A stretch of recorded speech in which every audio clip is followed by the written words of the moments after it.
Welcome back to my channel SG family. জয় Shrikrishna, Radhe Radhe. SG family পক্ষ থেকে সবাইকে স্বাগতম। সবাইকে জানাই গুড মর্নিং, শুভ সকাল। তার সাথে সবাইকে জানাই অনেক অনেক শুভেচ্ছা, অনেক অনেক অভিনন্দন। চলে এলাম আজকে একটা সুন্দর গল্প নিয়ে। তো আজকের গল্পটা দেখো, একতরফা প্রেম হোক না একতরফা, হারাবার ভয় নেই। তো এই নিয়ে আজকের গল্প। সত্যি পুরো গল্পটা শোনার জন্য অনুরোধ রইল। আশা করি ভালো লাগবে। তো চলো দেরি না করে সরাসরি গল্পে চলে যাই। আমি আদ্রিতা কলকাতার নামকরা একটি কলেজে ইংরেজি বিষয়ে অধ্যাপিকা। কলকাতাতেই আমার নিজস্ব বাড়ি। একাই থাকি অবশ্য, তবে বিয়ে করিনি। আমার অবসর সময় কাটে বই পড়ে আর গাছপালা পরিচর্যা করে। চাকরি জীবনের মেয়াদও বেশি নেই, 3.5 বছর পর অবসর গ্রহণ করব। রিটায়ারমেন্টের পর নিজের জন্মভূমিতে ফিরে যাওয়ার ইচ্ছা আছে। আজ নিজের কথা লিখছি মানে আমি কোনো স্বনামধন্য লেখিকা নই। লেখালেখির অভ্যাস কোনো কালেই ছিল না। আজ খুব ইচ্ছে করছিল নিজেকে নিয়ে লিখতে, সে কারণে কলম ধরা। আমি মালদহের মেয়ে, কর্মসূত্রে কলকাতায় আসা। ঠিক কর্মসূত্রে বললে বোধ হয় ভুল হবে। আমি মনে প্রাণে চাইছিলাম চাকরিটা কলকাতাতেই করতে।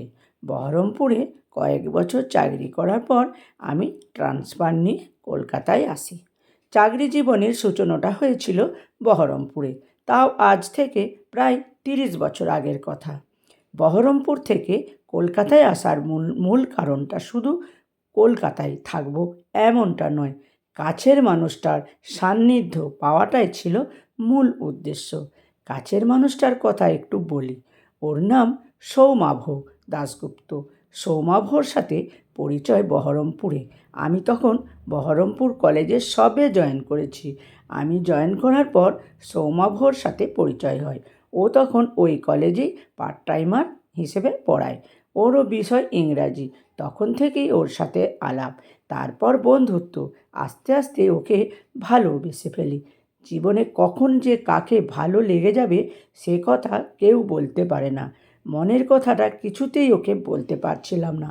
আমি সব সময়ই বেশি কথা বললেও সেদিক থেকে সৌমাভ আবার মৃদুভাষী, কম কথা বলা লাজুক ছেলেটি বেশিরভাগ কথার উত্তর দিত হ্যাঁ আর নাতে। যারা কম কথা বলে তাদের প্রকৃতিটা বোঝা বড় কঠিন হয়ে পড়ে।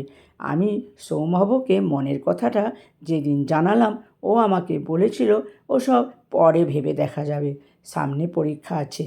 কেরিয়ারটার কথা না ভাবলে হয়তো পার্ট টাইমার হিসাবেই থেকে যেতে হবে চিরকাল। তাছাড়া আমরা তো ভালো বন্ধু, তাই এখন বন্ধুত্বটাই থাক। জিজ্ঞেস করেছিলাম, বন্ধু কখনো প্রেমিক হতে পারে না? অবশ্যই পারে, তবে আমি এখন ওসব নিয়ে ভাবছি না। আমিও ওর কথাতেই সম্মত হই। কেরিয়ারটাই আগে, তাই আর জোর জবরদস্তি করিনি। ভালোবাসলেও বন্ধু হিসেবেই পাশে থাকতে চেয়েছি ওর। কিন্তু সৌমাভ আমাকে ভালোবাসে কি না সে কথা কখনোই মুখে বলেনি। বছর দেড়েক পর সৌমাভ চাকরি পেয়ে চলে গেল কলকাতায়। সৌমাভর সাফল্যে খুশি হলেও মনে মনে একটু দুঃখই পেয়েছিলাম। প্রতিদিন যে ওর সাথে দেখা সাক্ষাৎ হতো সেটা এখন আর কোনোভাবেই সম্ভব না। তাই সৌমাভর সাথে যোগাযোগটা ছিন্ন হয়ে গেল এক প্রকার। এখনকার দিনের মতো তখন তো হাতে মোবাইল ছিল না, তাই ইচ্ছে হলেও যোগাযোগের রাস্তাটা বন্ধ। সৌমাভ কলকাতায় থাকাকালীন খোঁজ খবর নিয়ে কলকাতায় ওর সাথে 2-1বার দেখাও করেছিলাম। যাদবপুরে একটা বাড়ি ভাড়া নিয়ে থাকতো তখন। আমাকে অ্যাড্রেসটা দিয়েছিল, কলকাতায় আসলে ওর সাথে যাতে যোগাযোগ করতে পারি সেজন্যই। এইভাবে বছর 3 কেটে গেল। ইতিমধ্যে আমি ট্রান্সফারের জন্য চেষ্টা করতে লাগলাম। কলকাতার কোনো কলেজে পড়াতে পারলে মানুষটার সাথে যখন তখন দেখা হতে পারে। সৌমাভ আমাকে ভালোবাসে কিনা জানি না, আমি সৌমাভকে ভালোবাসি। মনের কথাটা সৌমাভকে যখন জানিয়েছিলাম, সৌমাভ তখন চাকরি পায়নি, তাই হয়তো সৌমাভ আমার প্রস্তাবে তখন রাজি হয়নি। এখন সৌমাভ চাকরি করে, তাই আর অসুবিধা থাকার কথাও নয়। মনের যাবতীয় দ্বন্দ্ব আর টানাপোড়েনের অবসান ঘটিয়ে ট্রান্সফার নিয়ে কলকাতায় এলাম। কলকাতায় এসে যখন সৌমাভর সাথে দেখা করার জন্য ওর অ্যাড্রেসে পৌঁছালাম, তখন ওকে আর পেলাম না। ও ততদিনে কলকাতা ছেড়ে চলে গেছে। যে বাড়িতে থাকতো ওখানে ওর খোঁজ নিতেই জানতে পারলাম ও বেনারস হিন্দু ইউনিভার্সিটিতে জয়েন করেছে। কলকাতায় কলকাতায় আর কোথায় বেনারস, সব কিছু আমার ভাবনার বাইরে চলে গেল। কলকাতার মধ্যে হলে খোঁজ খবর করে দেখা করা যেত, দূরত্বটা দূরত্বই থেকে গেল। একটা কথা জানেন তো, মানুষ ভাবে এক আর হয় আর এক। কোনো কিছুই যে আমাদের হাতে থাকে না সেটা বুঝতে পারলাম।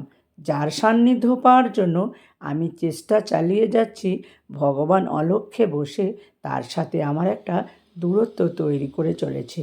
কারো থেকে প্রেম পাওয়াটা কপাল, সৌমাভর ভালোবাসা পাওয়া আমার কপালে নেই। এরপর তো আমি বেনারস যেতে পারবো না, তাই আশা ছেড়েই দিলাম।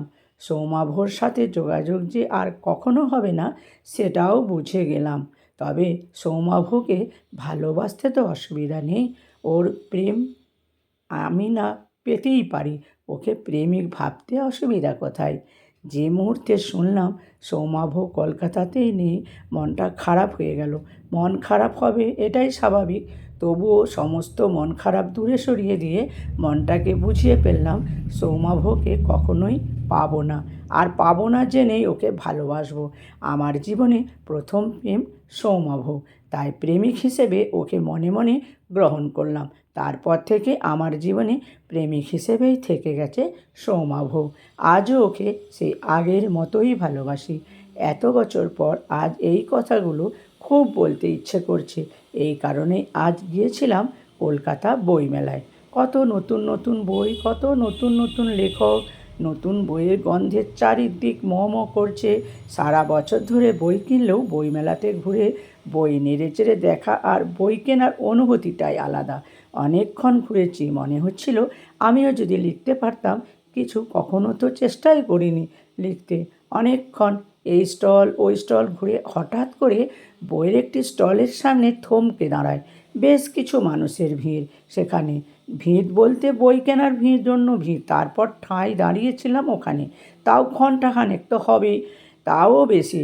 দাঁড়িয়ে থাকার কারণ অবশ্য একটাই ছিল, বিশ্বাস করুন দাঁড়িয়ে থাকতে থাকতে একটুও বিরক্ত বোধ হচ্ছিল না। সারাটা দিন ঘোরাঘুরি করেও একটুও ক্লান্ত হয়নি। হারিয়ে যাওয়া কোনো জিনিস বহুদিন পর খুঁজে পেলে যেমন একটা আলাদা আনন্দ হয়, আমার ক্ষেত্রেও ঠিক সেই রকমই একটা অনুভূতি কাজ করছিল। তারপর আমিও ভিড় ঠেলে এগিয়ে যাই। আমিও বই কিনি একটা। তারপর লেখকের স্বাক্ষর করানোর জন্য বইটা আমি বাড়িয়ে দিই। বইটার নাম অন্তহীন, লেখক সৌমাভ দাশগুপ্ত। সত্যিই চিনতে ভুলিনি আমি। কাঁচা পাকা দাড়িতে মানুষটার খুব একটা বদল হয়নি, বয়সটা বেড়েছে এটাই। মুখের দিকে তাকাতেই জিজ্ঞেস করি, লেখক মহাশয় আমাকে চিনতে পারছেন? বিস্ময়ে বিভোল দৃষ্টিতে তাকিয়ে কিছুটা সময় নিয়ে বলে উঠল, আদ্রিতা, এত বছর পর আবার দেখা। বেশ কিছুটা সময় কথা হয়, অনেক কথাই জিজ্ঞাসা করি। 1 বছর পর রিটায়ার্ড করে যাবে ও। নিজের বই প্রকাশের জন্য কলকাতায় এসেছে। কয়েকটা দিন কলকাতা থেকে তারপর ফিরে যাবে। জিজ্ঞেস করলাম, তোমার ফ্যামিলি সবাই ওখানেই থাকে? ফ্যামিলি? না না, আমি তো বিয়েই করিনি। ওর সঙ্গে কথাবার্তা বলে বেরিয়ে আসবো তার আগে ও নিজে থেকে ওর মোবাইল নাম্বারটা আমাকে দেয়। তারপর আমি বলি, আমি কিন্তু তোমাকে অনেক খোঁজার চেষ্টা করেছি। এখন তো সবাই ফেসবুকে থাকে, ওখানেও পাইনি। আমার ফেসবুক আছে তো, সেটা অবশ্য একটু অন্য নামে, কথায় কবিতায় সৌমাভ, সার্চ করো দেখতে পাবে। অনেক কথা বলার পর মনটা এক অদ্ভুত ভালো লাগায় ভরে যায়। আমি জানি ও আমাকে বন্ধুই ভাবে, আমি কিন্তু আজও সেই আগের মতোই ভালোবাসি। ও আমার কাছে আজীবন প্রেমিক হিসেবেই থাকবে। অনেকেই হয়তো বলবেন, এ তো একতরফা প্রেম। হোক না একতরফা, প্রেমটাই থাকুক। একতরফা প্রেম করার জন্য যে শক্তিটা থাকার দরকার সেটা অনেক বছর আগেই অর্জন করে ফেলেছি। তাই তো হারাবার কোনো ভয় নেই। মন প্রাণ দিয়ে তাই ভালোবেসে যাই। ও আমাকে ভালোবাসলো কি না বাসলো তাতে কিচ্ছু যায় আসে না। ওর ওপর নির্ভর করেও থাকতে হয় না। আমার ভালো লাগা তাই আমি ভালোবাসি। আমার এই ভালোবাসা অন্তহীন। গল্পটা যদি ভালো লাগে শেয়ার করতে ভুলো না।